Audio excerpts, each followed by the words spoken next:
Assalamualaikum warahmatullahi wabarakatuh. Bismillah, alhamdulillah, wassalatu wassalamu ala rasulillah Muhammad bin Abdillah wa ala alihi wa sahbihi wa mawala. Amma ba'd.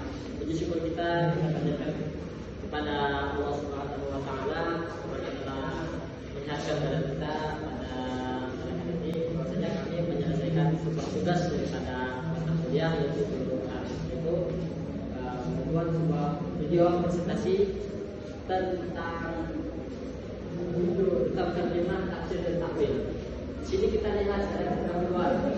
Pendahuluan Al-Quran adalah kitab suci yang diturunkan, kemudian kitab suci Wasila yang diturunkan ke dalam bahasa Arab untuk bisa memahami isi dan maknanya yang terkandung dalamnya. Ada yang diperlukan yaitu untuk memahami bahasa Al-Quran kita pahami ada beberapa cara memahaminya. Pertama itu ada terjemah, ada juga tafsir dan takwil. Di sini sebuah jurnal kami akan menjelaskan tentang tiga hal itu, yaitu yang pertama ada tafsir, ada terjemah dan ada takwil.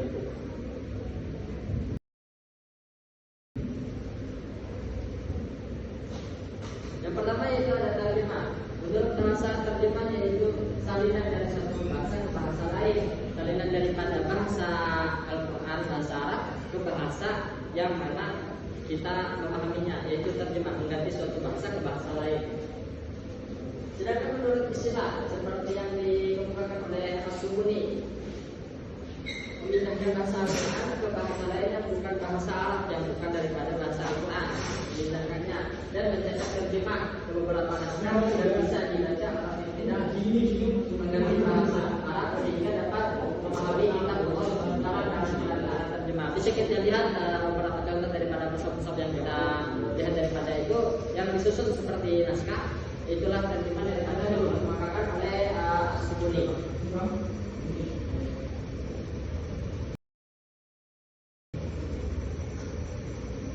Di sini pada dasarnya ada tiga corak penerjemahan yang kami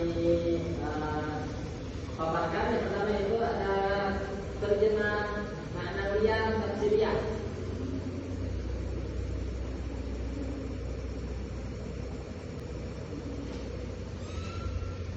Terjemah ma'nawiyah dan tafsiriyah ini adalah menerangkan daripada kalimat-kalimat bahasa Arab, makna kalimat yang mensyaratkan tidak terlihat oleh letternya, melainkan oleh makna dan tujuan kalimat, tidak jauh daripada kalimat sebelumnya.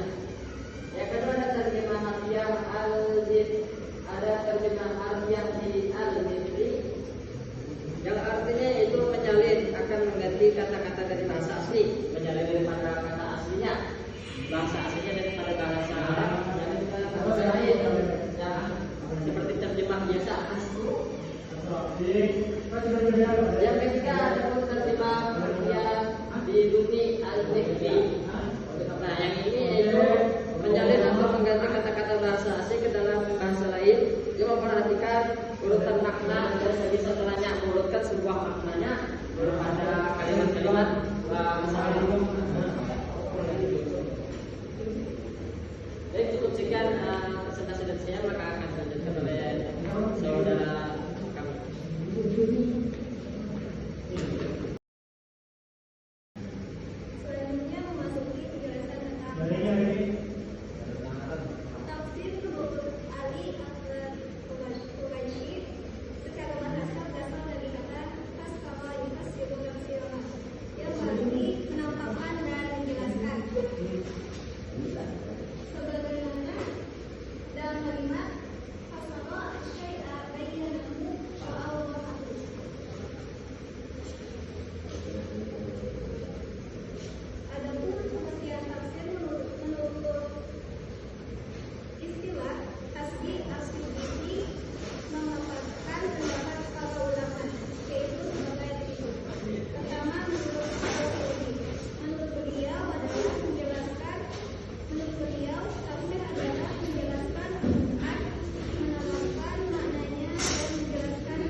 sih itu metode tafsir?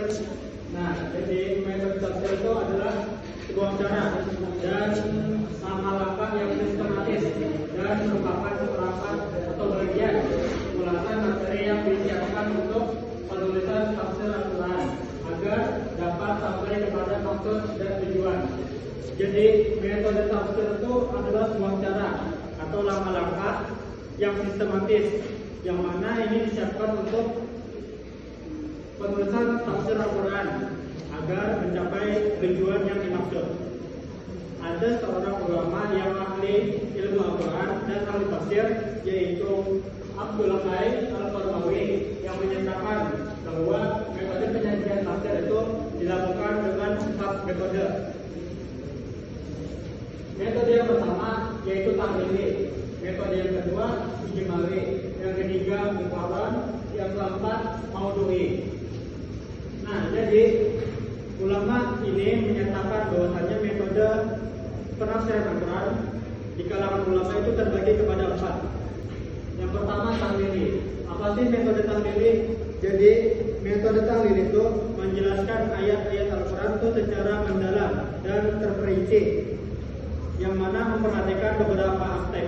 Yang pertama aspek bahasa, yang kedua aspek turunnya ayat atau asbabun nuzul, yang ketiga hukum, dan yang keempat makna-makna ayat. Yang kedua yaitu metode ijmali atau nama lainnya global. Ijmali itu menafsirkan secara ringkas bagaimana. Metode yang kedua yaitu menafsirkan secara ringkas dan menyeluruh, biasanya digunakan untuk pemahaman umum. Yang ketiga ada muqarrar atau komparatif. Jadi maksud metode yang ketiga ini membandingkan berbagai penafsiran dari ulama yang berbeda-beda terhadap suatu ayat. Jadi dari ayat ini dibandingkan mana tuh yang benar dan mana yang salah. Yang keempat maudhu atau tematik. Jadi metode ini mengkaji ayat-ayat Al-Quran berdasarkan tema tertentu secara menyeluruh. Mungkin itu saja pembahasan metode tafsir, yang lebih lengkapnya akan ada di jurnal tersebut. Yang kedua, materi selanjutnya yaitu cara-cara mufasir. Jadi apa sih mufasir itu? Nah, jadi mufasir itu adalah seorang penafsir Al-Quran. Nah, jadi untuk menjadi seorang mufasir atau penafsir Al-Quran itu tidak sembarang orang, harus memiliki beberapa syarat. Di sini syarat-syaratnya yaitu terbagi kepada 4. Yang pertama jujur. Jadi seorang penafsir Al-Quran itu harus memiliki sifat jujur. Yang kedua lapang dada. Yang ketiga berjiwa sabar. Yang keempat bertekad keras. Yang kelima selalu kritis. Yang keenam berwatak keras, tidak berwatak keras. Dan yang terakhir berhati-hati dalam mengambil dalil dari Al-Quran. Kenapa kita harus memiliki syarat-syarat ini untuk menjadi seorang mufasir? Karena sifat-sifat ini menekankan bahwasanya untuk menjadi seorang mufasir itu tidak hanya membutuhkan ilmu, tetapi juga harus memiliki akhlak dan integritas pribadi yang tinggi. Mungkin itu saja yang dapat saya sampaikan. Materi selanjutnya akan disampaikan materi selanjutnya.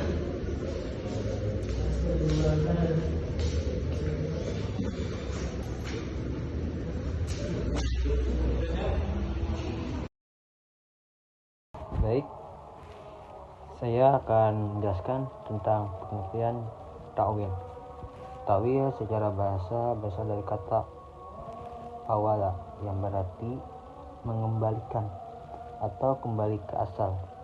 Secara istilah, ta'wil adalah menafsirkan satu lafaz dalam Al-Quran atau hadis dengan makna yang berbeda dengan makna lahirah, karena ada alasan syar'i logis atau kebahasaan yang kuat. Biasanya ta'wil digunakan untuk ayat-ayat mutasyabihat, ayat-ayat yang maknanya tidak langsung atau samar, seperti ayat-ayat tentang sifat Allah. Tujuan ta'wil adalah untuk menjaga kemurnian agar tidak menyerupai Allah dengan makhluknya yang disebutkan dengan tasbih atau tazim. Misalnya Allah menyebutkan dalam Al-Quran memiliki tangan, maka dilakukanlah ta'wil bahwa tangan tersebut berasal kekuasaan atau anugerah, bukan tentang secara fisik. Jadi yang ketiga ada pembagian ta'wil. Ta'wil terbagi menjadi beberapa kategori. Yang pertama, ta'wil sahih atau ta'wil yang benar berdasarkan dalil yang kuat dari Al-Quran, hadis atau bahasa Arab sesuai dengan prinsip ahli sunnah wal jamaah. Contoh menafsirkan istiwa bersemayam di atas arsy sebagai menguasai. Ada tawil baiti. Yang kedua, tawil yang salah. Tawil batil artinya tawil yang salah. Jadi biasanya muncul dari kelompok sesat atau ekstrim seperti kelompok batiniyah. Contoh, mengartikan sholat hanya sebagai doa dalam hati tanpa gerakan atau bacaan. Yang ketiga ada tawil majazi. Tawil majazi ini kisah atau metaforis menggunakan makna maraj, bukan hafifah dalam bahasa Arab. Sering digunakan oleh para ulama untuk menghindari pemahaman atau antroponis menyerupai Allah dengan makhluk. Contoh, wajah Allah ditawilkan sebagai wajah Allah. Jadi kesimpulan dari tawil tadi, tawil adalah metode penting dalam memahami ayat-ayat yang bisa dipahami secara internal. Tawil harus dilakukan oleh ahli yang menguasai tafsir, bahasa Arab, dan akidah Islam. Tujuannya adalah untuk menjaga kemuliaan tauhid dan menghindari kesalahpahaman dalam memahami sifatnya Allah. Ya, baik kita saja yang saya sampaikan. Bila dan salahnya itu berada di diri saya, dan yang benarnya ada ya Allah Subhanahu wa taala. Wabillahi